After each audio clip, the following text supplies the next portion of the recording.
They say you never truly know the weight of your own life until someone else tries to pack it into a single duffel bag.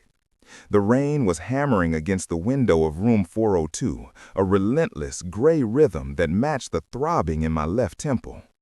I sat on the edge of the hospital bed, staring at the cup of stale coffee on the tray table.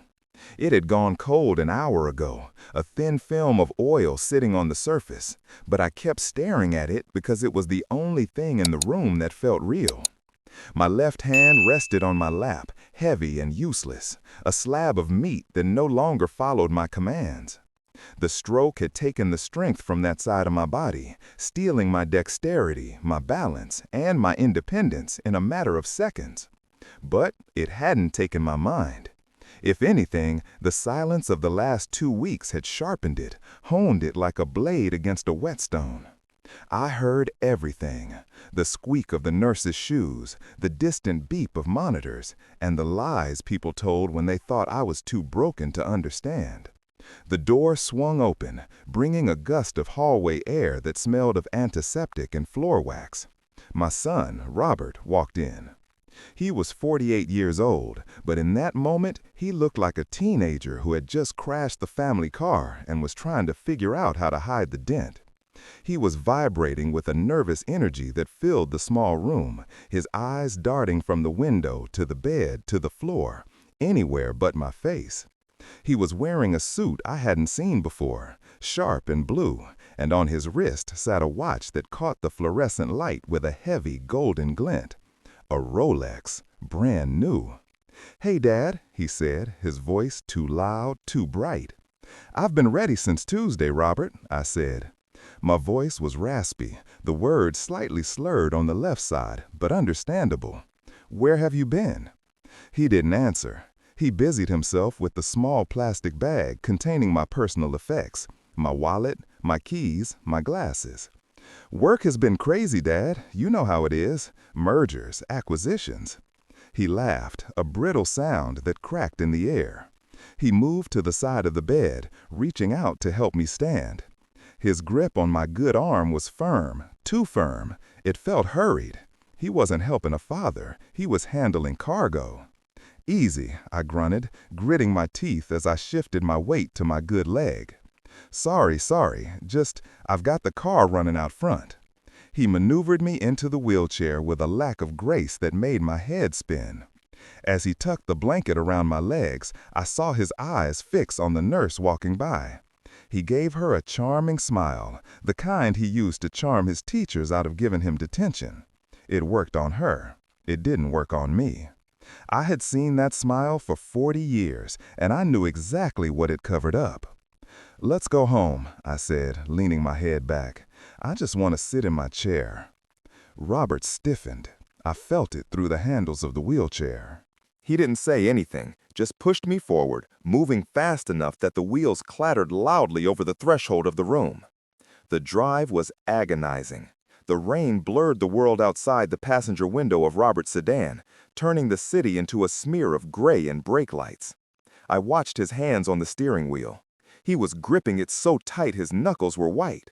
He kept checking the rearview mirror, checking his phone, checking the time on that golden Rolex.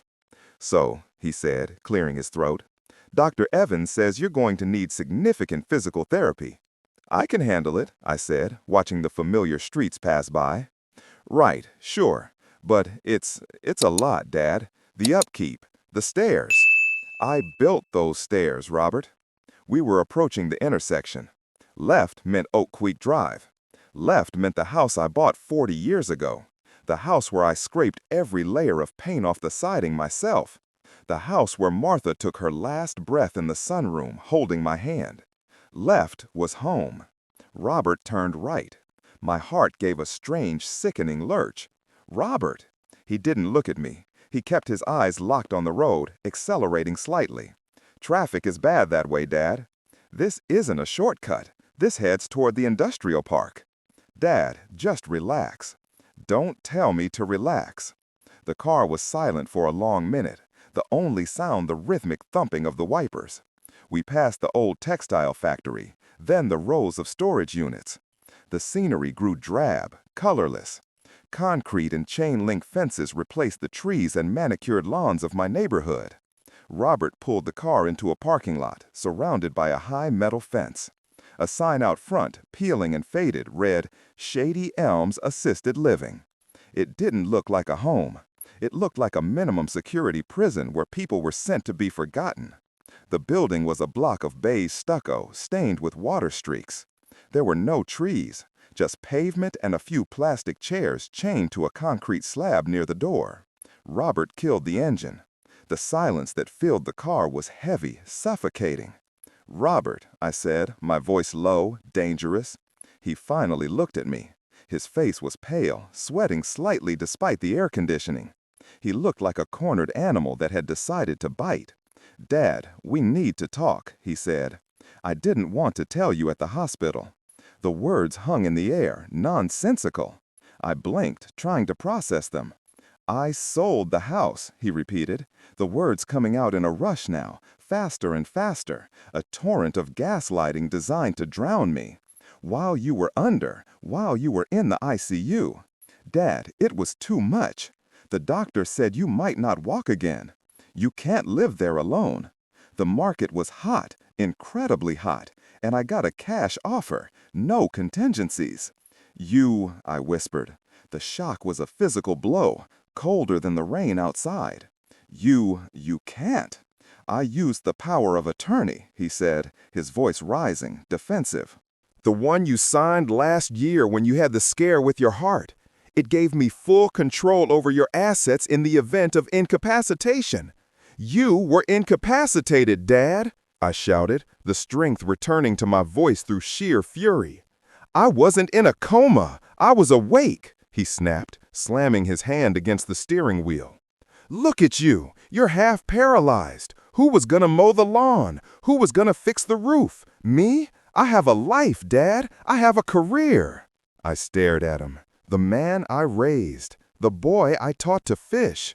The man who was now wearing a watch that probably cost more than my first car, purchased with the equity of my life's work. I asked, my voice trembling. "Martha's piano? The photo albums? My tools?" Robert looked away, staring out the window at the bleak facade of Shady Elms. "I kept your clothes and a few books." "It was too big to move," he mumbled, "and it had wood rot." "I liquidated the contents, Dad. That's what you do when you sell a property fast." He threw it away. Martha's piano, the one she played every Christmas, the one she taught Leo to play on. He treated it like garbage. He treated my life like garbage. I sat there, paralyzed not by the stroke, but by the sheer, breathtaking cruelty of his efficiency.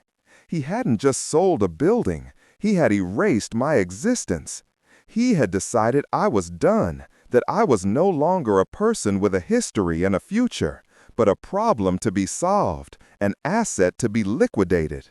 I looked at him, my flesh and blood, adjusting his cufflink, anxious to get this over with so he could go back to whatever life he had bought with my money. I felt a coldness settle in my chest, a deep, hollow ache that had nothing to do with medicine.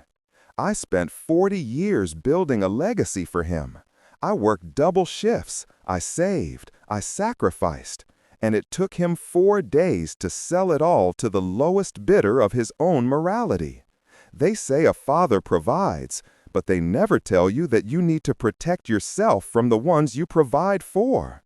I wish someone had grabbed me by the shoulders 10 years ago and told me that love isn't enough to secure your dignity. If you are watching this, if you are listening to an old man's grief, check your papers. Check who has your power of attorney. Do it today, right now, before you end up in a parking lot looking at a prison, realizing you've been invisible to the people you raised.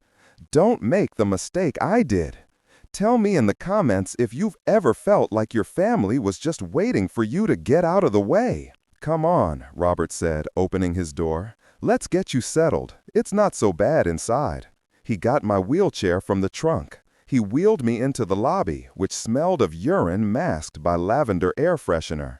He signed the papers at the front desk with a flourish. He didn't introduce me to the staff. He just handed over the check, drawn from my account, no doubt, and deposited me in room 12B. It was a small, beige room with a single window overlooking a dumpster.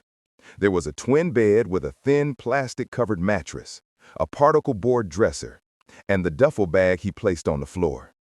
"I've got to run," he said, checking his watch again. "Big meeting in the morning, but I'll visit, I promise. I'll bring you—" "Get out," I said. I didn't look at him.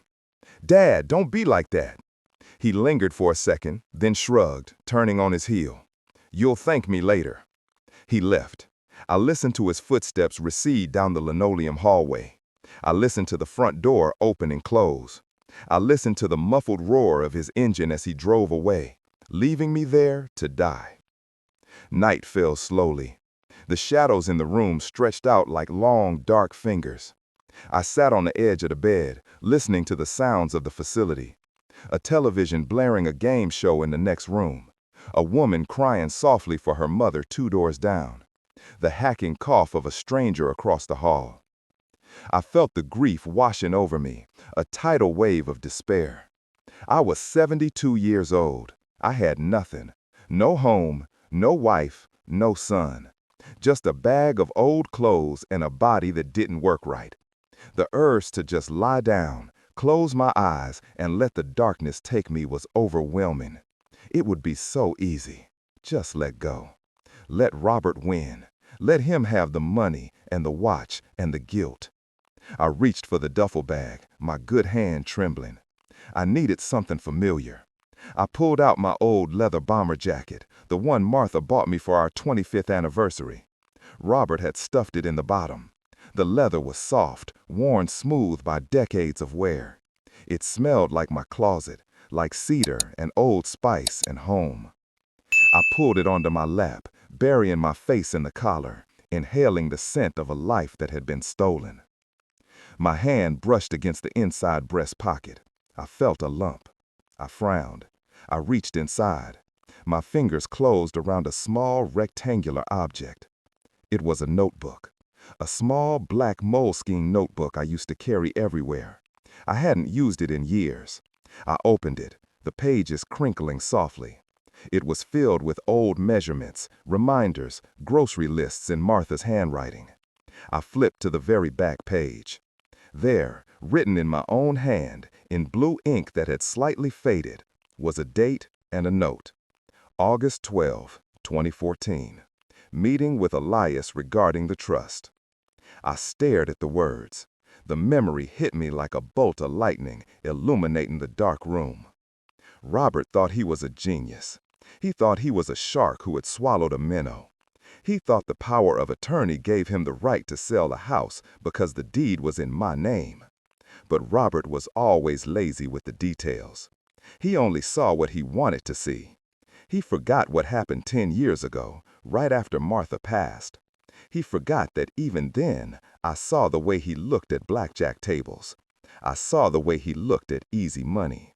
I didn't trust him then, and I certainly didn't trust him to protect the legacy Martha and I had built. I remembered the lawyer's office, the smell of old books and mahogany. I remembered Elias, my old conveyancing lawyer, sitting across from me, his glasses perched on the end of his nose. Elias had asked, "Once you do this, you can't undo it." "I'm sure," I had said. "I want to make sure the boy has a start in life. Robert won't help him." I remembered signing the papers. I remembered transferring the deed. The house wasn't in my name, not legally, not since 2014. The beneficiary of the irrevocable trust wasn't me, and it certainly wasn't Robert. It was Leo, my grandson, Robert's estranged son, who was currently 22 years old, waiting tables and struggling to pay for his last year of college because Robert refused to co-sign his loans. The realization ignited a fire in my chest that burned hotter than the stroke ever could. My breathing quickened. Robert didn't sell my house. He sold Leo's house. He had used a power of attorney for my assets to sell a property that legally belonged to a trust. He had forged a deed transfer. He must have. There was no other way to push the sale through. He had committed real estate fraud on a massive scale. He had taken hundreds of thousands of dollars from buyers who were currently sleeping in a bedroom that actually belonged to a broke college student. He hadn't just been cruel, he had been criminal. I closed the notebook. The despair evaporated, replaced by a cold, hard clarity. I wasn't a victim in a nursing home anymore. I was the custodian of a nuclear bomb that was about to blow up my son's entire life. I looked at the cheap plastic phone on the bedside table. I reached for it. I didn't call Robert. I didn't call the police. Not yet. I dialed a number I knew by heart, praying he was still awake, praying he was still sharp. The phone rang 4 times. Then a gravelly voice answered. "Elias," I whispered into the receiver, my voice steady, the slur in my speech vanishing under the weight of my resolve. "Wake up, old friend." The game wasn't over. It had just begun. Revenge is a dish best served cold, but justice? Justice is a meal best cooked slowly over a low flame until the meat falls right off the bone. For 2 weeks, I became a ghost in my own life. I sat in the plastic chair in the common room of Shady M's, staring blankly at a television playing reruns of game shows from the 90s. I let the oatmeal drip slightly from the corner of my mouth when the nurses walked by. I shuffled when I walked, dragging my left leg more than necessary. When Robert deigned to call, which was exactly twice in 14 days, I made sure to sound confused. I called him by his brother's name. I asked about Martha as if she were waiting in the next room. I gave him exactly what he wanted. A father who was fading, a problem that had solved itself. He bought it. Of course he did. Arrogance is a blinder that blocks out everything except what you want to see. He thought he had buried me in a beige tomb on the edge of town. He didn't know that every night, while he was sleeping in a bed bought with stolen money, I was on the phone with Elias dissecting his life. He was sloppy, Arthur, Elias rumbled over the phone line late one Tuesday night. He was arrogant and he was desperate, I asked, keeping my voice low so the night nurse wouldn't hear. The land registry. He filed a quitclaim deed 3 days before he sold the house. He transferred the property from your name to his name. The signature is shaky. He forged it, I said, the anger burning cold in my gut.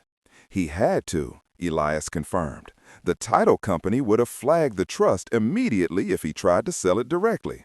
He had to make it look like you gifted it to him first, then he flipped it. It's clumsy, Arthur. It's desperation.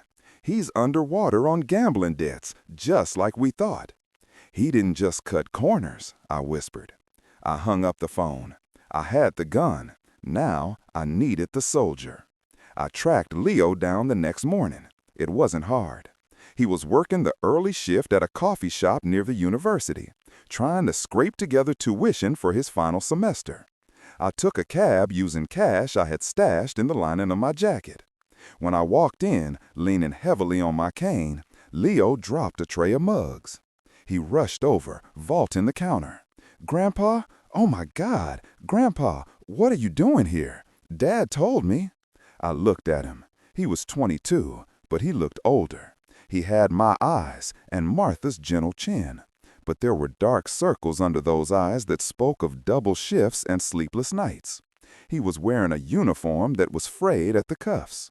"Your father says a lot of things, Leo," I said, gripping his arm. He led me to a booth in the back, his hand shaking as he brought me a cup of tea. He sat opposite me, looking at my shabby clothes, the hospital bracelet I hadn't bothered to cut off. He thought I was destitute. He thought I had escaped a ward.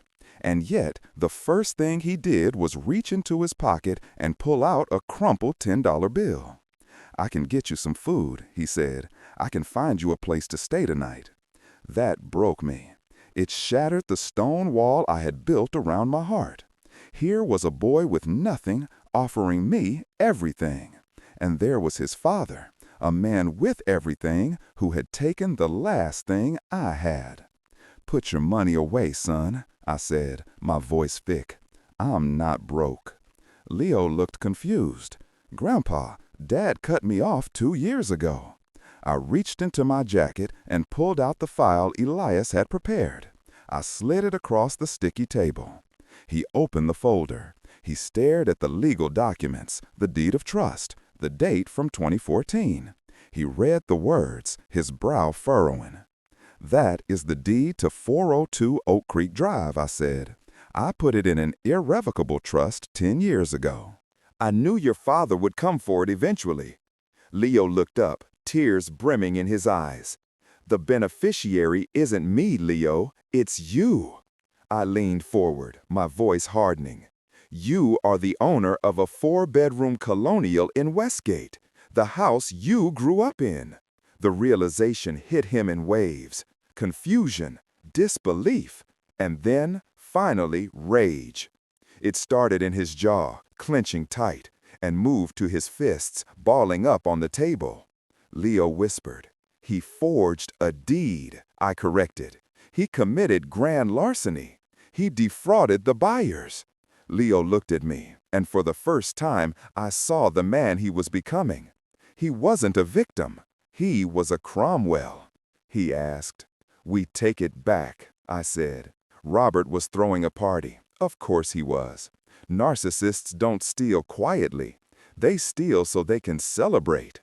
He had bought the penthouse at the Meridian, the most expensive building in the city. He invited his boss, the partners at his firm, his new wife's social circle, everyone he needed to impress with his sudden, miraculous influx of liquid capital. It was a housewarming party for a home built on quicksand. We arrived at 8 p.m. Leo parked his rusted Honda Civic right between a Bentley and a Porsche. The valet looked at us with disdain, but Leo just tossed him the keys and stared him down until the man backed away. I got into the wheelchair we had rented. I could walk, but I needed the theater.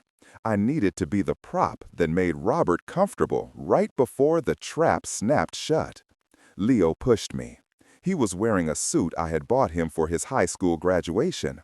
A little tight in the shoulders now, but he wore it like armor. We took the elevator to the penthouse. The doors opened to the sound of jazz and the clinking of crystal. The room was bathed in golden light, floor-to-ceiling windows overlooking the city Robert thought he owned. There were waiters with trays of shrimp, women in evening gowns, men laughing with the ease of people who have never had to worry about rent. Robert was in the center of the room, holding court. He had a glass of champagne in one hand and his new wife, Jessica, on his arm. She was glittering in diamonds that used to be my house. Leo pushed me into the room. We didn't say a word. We just stopped in the middle of the foyer. It took a moment for the chatter to die down. One by one, heads turned. The jazz band faltered and stopped. The silence spread like a stain until the only sound was the hum of the refrigerator. Robert turned. His face went slack. The color drained out of him so fast he looked like a corpse standing upright. He lowered his champagne glass, his hand trembling. He choked out, "Leo, what?" He rushed over, forcing a smile that looked more like a grimace. He tried to block us from the view of his guests, his body language frantic. "You can't be here. This isn't a good time. Dad, you should be resting." I looked past him, at his boss, at the investors, at the socialites. I pitched my voice so it carried to the back of the room, clear and sharp. "Actually, Robert," I said, "it's the perfect time. We heard you bought a new place." Leo stepped forward. He didn't look like the broke student anymore. He looked like Judgment Day. He held out a large manila envelope. "Open it, Dad," Leo said. Robert stared at the envelope. He didn't take it. "Leo, don't make a scene. We can talk about this later." "Open it," Leo commanded.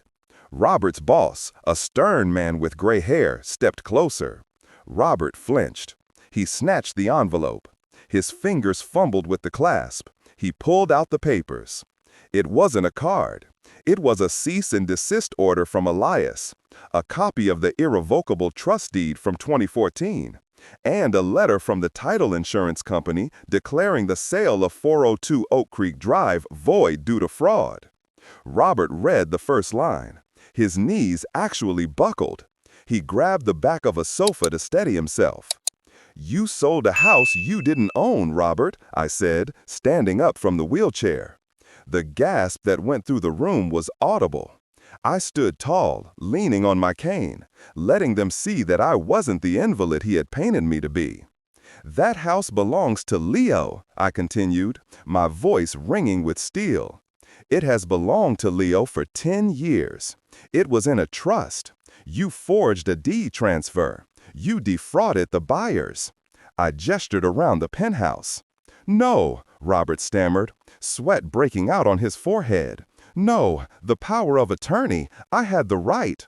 "The power of attorney allows you to manage my assets," I cut him off, stepping closer, invading his space. "Not Leo's. You didn't sell my property, Robert. You sold someone else's.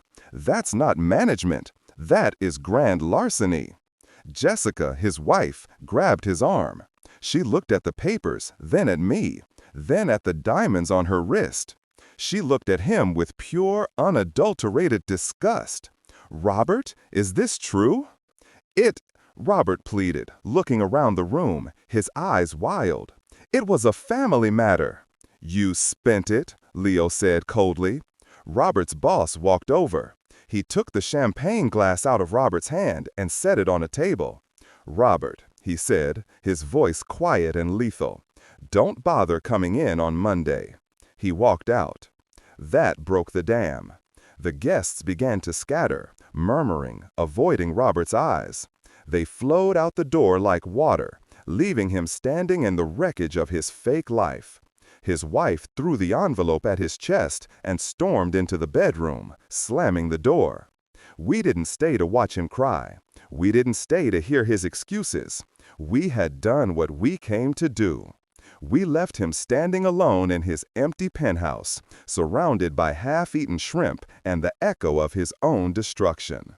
1 month later. The wheels of justice grind slow, but they grind exceeding fine. The sale was reversed. The title insurance company refunded the buyers and immediately slapped a lien on everything Robert owned. He was facing indictment for fraud and forgery. He was bankrupt, divorced, and alone. But I wasn't thinking about him. I was sitting on the back porch of 402 Oak Creek Drive. The sun was setting, casting long golden shadows across the lawn. The air smelled of freshly cut grass and the jasmine Martha had planted by the fence. Leo walked out of the house, carrying 2 lemonades. He had moved into the upstairs rooms. The house, which had been silent for so long, was filled with music again. His books were on the table, his jacket was on the hook. I took the lemonade from him. Then I reached into my pocket and pulled out a set of keys. "It's yours, son," I said. "For real this time. Elias finalized the paperwork this morning. The trust is active." Leo took the keys. He looked at the jagged metal, his eyes shining with tears. He looked at the house, then at me. "I won't sell it, Grandpa," he whispered. "I promise." "I know," I said, patting his hand. I took a sip of lemonade and closed my eyes, listening to the wind rustling through the leaves of the oak tree. I had lost a son, yes, that was a wound that would never fully heal.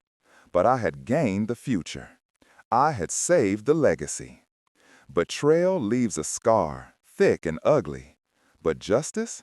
Justice is the medicine that heals it, leaving behind skin that is tougher than it was before. I breathed in the cool evening air, finally, truly home.